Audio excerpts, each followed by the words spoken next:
Hey guys, happy Saturdays. Hope you guys enjoying your weekend. Here is something to spice you up in your weekend. Here is the issue of Fantastic Four 642. This is season 642 kind of thing anyway. So here we go with amazing review from comicvine.com.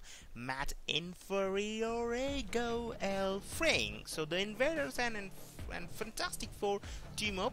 The good things about this one, Fantastic Four is coming to an end and sadness grows in my heart. Luckily, we are getting some fantastic issues that seem to be naturally wrapping up as opposed to quickly forced out books that conclude all the stories. There's a lot going in this issue as well as the series, but what readers are given is dynamite storytelling from James Robinson, Leonard Kirk, Carl Kessel, Jesus Aborto, and Clayton Coles. This is inking isn't always something talked about unless it's rough or just plain bad, but Cole Keswick's ink work this book is great. I love how he heavenly outlines the characters to make them pop off the page, but it's not to have where it becomes overly apparent. Together with Leonard Kirk and Jesus Bartov, this team is unstoppable. Seriously, Kirk's art is gorgeous and consistent. There's this balance of good and evil that is played with throughout the series, and the scales tip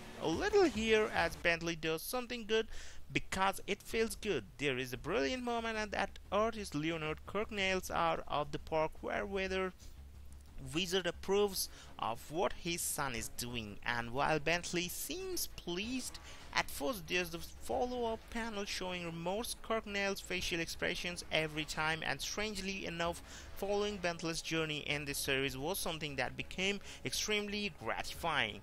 How does James Robinson stay on one step ahead of my brain while John Eden is talking to Reed Richards, who is a bit tied up? Eden lays out his whole plan to Reed, and this is happening, I can't help but think this dude is a Bond villain. He's laying out the whole plot and Reed is going to stop him. Moments later, Eden says this, I'm not a spy movie villain, divulging my plans in detail ahead of time so you can prevent them. Get out of my head. Since I started reviewing this book, one thing I have said over and over and over again is that I love how Robinson forges a connection to Marvel's past in this series, mainly the 80s and 90s.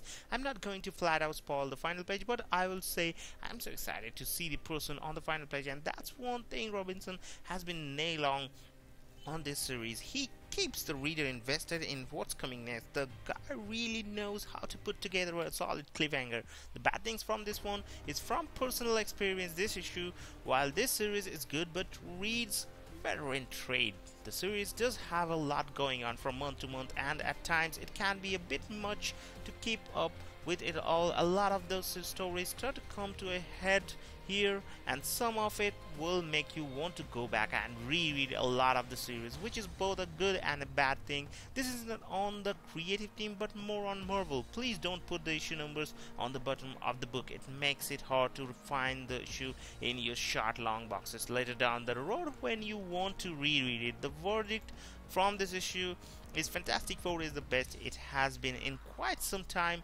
James Robinson pours a lot of love and creativity into this book and gives the reader some great stories that connect to the history of Marvel rather than trying to forget it all exists. It may be ending, but this book has not slipped in quality at all. Sure, there can be almost too much going on story-wise, but it's all good. I highly recommend checking out this series and catching up before it all ends, because I do really like it, and sometimes it feels me that it's fun to read this kind of issues. And from comicbookresources.com, they have given it also positive review about this one. So this is kind of that beyond scripting a high octane story, Robinson's next best achievement in his portrayal of Sue, who has been building her own story over the past several years.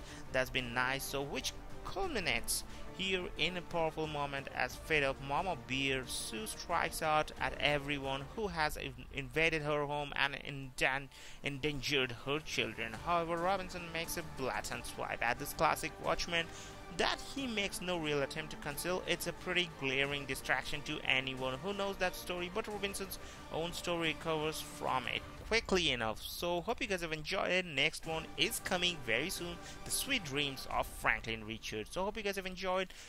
And as usual, if you wanna enjoy this issue, what in my way you should, so go to the store like me and just buy it book or borrow it from someone. It is pretty much cool and it will worth it $3.99, so buy it.